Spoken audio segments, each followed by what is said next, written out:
Hey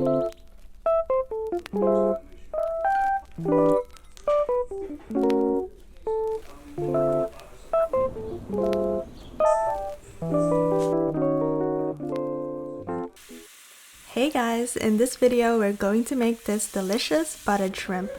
It's tasty, easy to prepare, and the ingredients are kitchen staples, so you probably already have them in your kitchen, like butter, garlic, a few spices, and of course some shrimp. First things first, let's get our shrimp ready. You can use fresh ones or frozen. Today I'm just using frozen shrimp from the supermarket.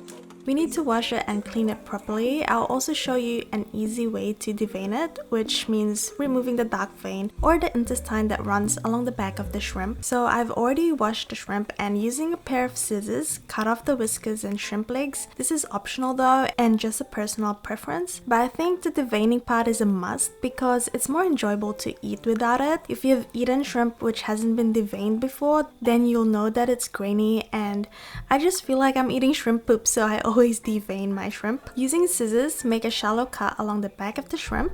This cut should be just deep enough to show the dark vein or the intestine, but not so deep that you cut through the entire thickness of the shrimp. Carefully run the tip of the toothpick under the vein and try to lift it without breaking it, and once you've lifted some part of the vein, use your fingers to gently pull the vein out in one smooth motion and try your best not to break it. Ideally it will come out in one piece, but if it breaks, simply lift the remaining piece at the tail end and pull it out.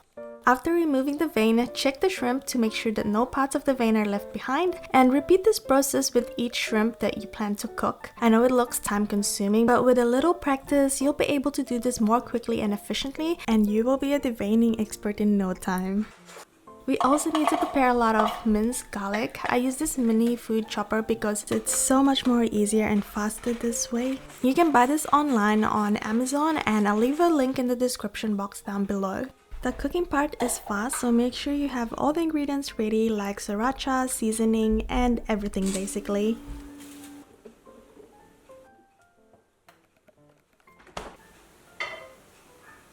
To cook our buttered shrimp, let's turn up the heat and melt the butter in the pan.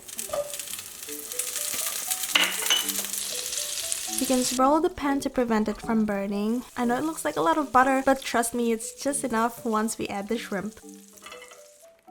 When it's fully melted, sauté the garlic until it's golden brown. By the way, if you want the full written recipe, you can find them all on lilacdiaries.com.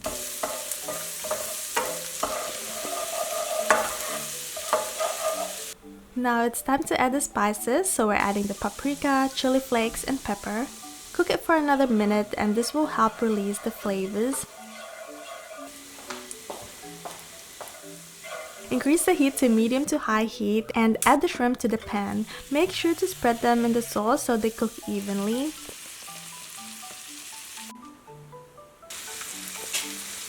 Then stir in the sriracha, liquid seasoning, sugar, and sauté quickly until they start to turn pink.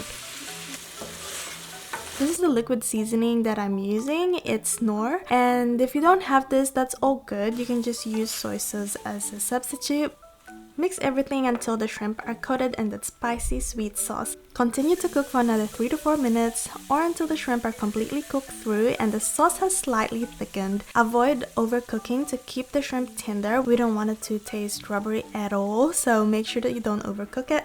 Before serving, taste the sauce and adjust the seasoning if needed. You might want to add a bit of sugar or need a bit more spice to balance the sweetness and heat to your preference. Let's garnish our dish with freshly chopped parsley. I got them from my garden and they're so easy to grow. So if you can and you have a little space for it, I recommend growing them in your garden so you can have fresh parsley whenever you want. I'm Filipina, so I ate my buttered shrimp with steamed rice, but it also goes so well with some crusty bread to soak up that flavorful sauce. I hope you enjoyed this recipe, so don't forget to like and subscribe and follow us on Instagram, Facebook, and TikTok for more updates. See you in the next recipe. Bye!